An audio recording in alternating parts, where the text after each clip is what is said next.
A Course in Miracles, page 393, The Two Worlds. You have been told to bring darkness to the light and guilt to holiness, and you have been told that error must be corrected at its very source.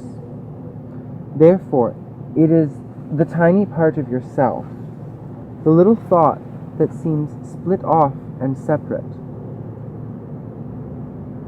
that the Holy Spirit needs. The rest is fully in God's keeping and needs no guide.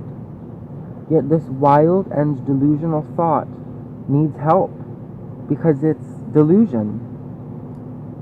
In its delusions, it thinks that it is the Son of God, whole and omnipotent, the sole ruler of the kingdom. It's set apart to tyrannize by madness into obedience and to slavery.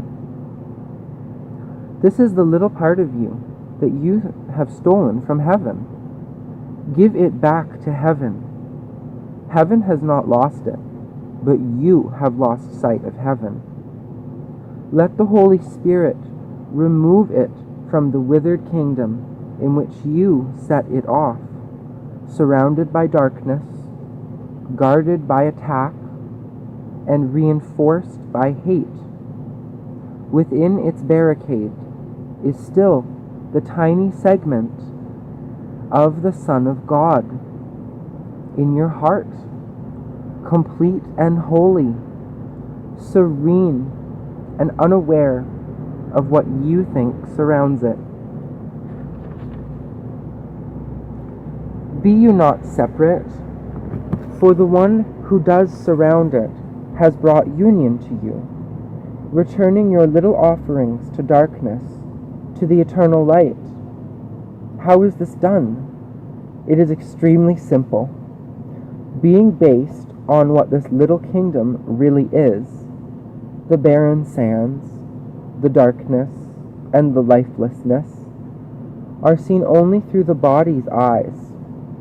Its bleak sight is distorted, and the messages it transmits to you who made it limited in your awareness are little and limited, and very fragmented.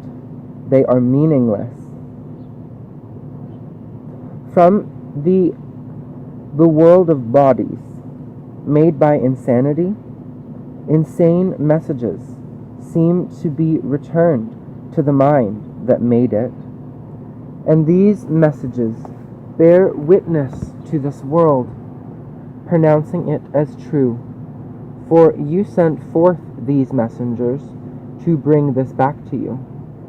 Everything these messages relay to you is quite external. There are no messages that speak of what lies underneath, for it is not the body that could speak of this. Its eyes perceive it not. Its senses remain quite unaware of it. Its tongue cannot relay its messages.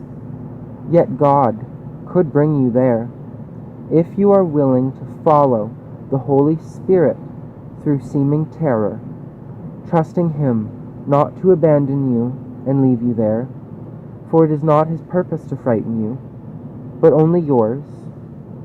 You are severely tempted to abandon Him at the outside ring of fear, but He would lead you safely through and far beyond. The circle of fear lies just below the level the body sees, and seems to be the whole foundation on which the world is based. Here are all the illusions, all of the twisted thoughts, all the insane attacks, the fury, the vengeance, and betrayal that were made to keep guilt in place, so that the world could rise from it and then keep it hidden. Its shadow rises to the surface, enough to hold its most external manifestation in darkness, and to bring despair and loneliness to it and keep it joyless.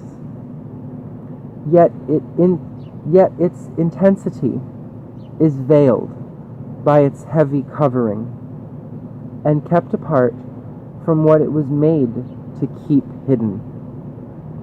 The body cannot see this, for the body arose for its protection, which depends on keeping it not seen. The body's eyes will never look upon it, yet they will see what it dictates. The body will remain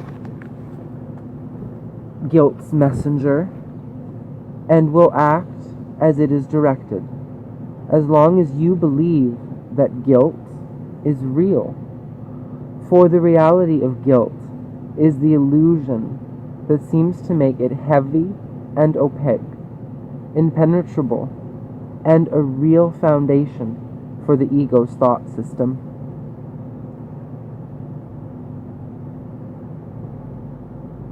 Its thinness and transparency are not apparent until you see the light behind it, and then you see it as its fragile veil before the light. This heavy seeming barrier, this artificial floor that looks like rock, is like a bank of low dark clouds that seems to be a solid wall before the sun. Its impenetrable appearance is wholly an illusion. It gives way softly to the mountain tops that rise above it, and has no power at all to hold back anyone who is willing to climb above it and see the sun. It is not strong enough to stop a button's fall, nor hold a feather. Nothing can rest upon it, for it is but an illusion of a foundation. Try but to touch it, and it disappears. Attempt to grasp it at your hands, and they hold nothing. Yet, in this cloud bank, it is easy to see a whole world rising, a solid mountain range, a lake, a city, all rise in your imagination. And from the clouds, the messengers of your perception return to you, assuring you that it is there. Figures stand out and move about. Actions seem real, and forms appear and shift from loveliness to grotesque, and back and forth they go, as long as you would play the game of children's make-believe. Yet however long you play it, and regardless of how much imagination you might bring to it, you do not confuse it with the world below, nor seek to make it real.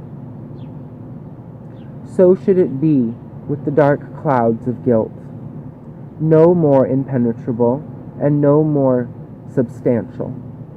You will not bruise yourself against them by traveling through. Let your guide teach you their unsubstantial nature as he leads you past them. For beneath them is a world of light, wherein they have cast no shadows. Their shadow lies upon a world which is beyond them, still further from the light. Yet from them to the light, their shadow cannot fall. This world of light, this circle of brightness, is the real world, where guilt meets with forgiveness. Here the world outside is seen anew, without the shadow of guilt upon it. Here you are forgiven, for here you have forgiven everyone else. Here is the new perception, where everything is bright and shining with innocence, washed by the waters of forgiveness, and cleansed of every evil thought that you have laid upon it. Here there is no attack before the Son of God. You are welcome. Here is your innocence. waiting to clothe you and to protect you, and make you ready for the final step in the journey inward. Here are the dark and heavy garments of guilt laid by and gently replaced by purity and love. Yet even forgiveness is not the end. Forgiveness does make lovely, but it does not actually create. It is the source of healing, but it is the messenger of love, not its source. Here you are led that God Himself can take the final step unhindered, for here does nothing interfere with love, letting it be itself a step beyond this holy place of forgiveness, a step further inward, but one that you cannot take alone, transports you to something completely different. Here is the source of light. Nothing is perceived, forgiven, nor transformed, but merely known. This course will lead to knowledge, but knowledge itself is still beyond the scope of our curriculum. Nor is there any need for us to try to speak of what forever lie beyond words. We need remember only that whoever attains the real world, beyond which learning cannot go, will go beyond it, but in a different way. Where learning ends, there God begins, for learning ends before Him who is complete where He begins, and where there is no end. It is not for us to dwell on what cannot be attained. There is too much to learn. The readiness for knowledge still must be attained. Love is not learned. Its meaning lies within itself.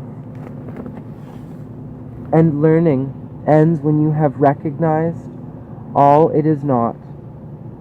That is the interference. That is what needs to be undone. Love is not learned, because there never was a time in which you knew not how to love. Learning is useless in the presence of your Creator, whose acknowledgement of you and yours of Him so far transcends all possible learning that everything you learned is meaningless, replaced forever by the knowledge of love and its one true meaning. Your relationship with your brother has been uprooted from the world of shadows, and its unholy purpose has been safely brought through the barriers of guilt, washed with forgiveness, and set shining and firmly rooted in the world of light. From there it calls you to follow the course it took, lifted high above the darkness and gently placed before the gates of heaven. The holy instant in which you and your brother were united is but the messenger of love, sent from beyond forgiveness to remind you of what lies beyond it. Yet it is through forgiveness that it will be remembered. And when the memory of God has come to you in the holy place of forgiveness, you will remember nothing else, and memory will be as useless as learning, for your only purpose will be creating. Yet this you cannot know until every perception has been cleansed and purified, and finally removed forever. Forgiveness removes only that which is untrue, lifting the shadows from the world and carrying it, safe and sure, within its gentleness, to the bright world of new and clean perception. There is your purpose now, and it is there that peace awaits you.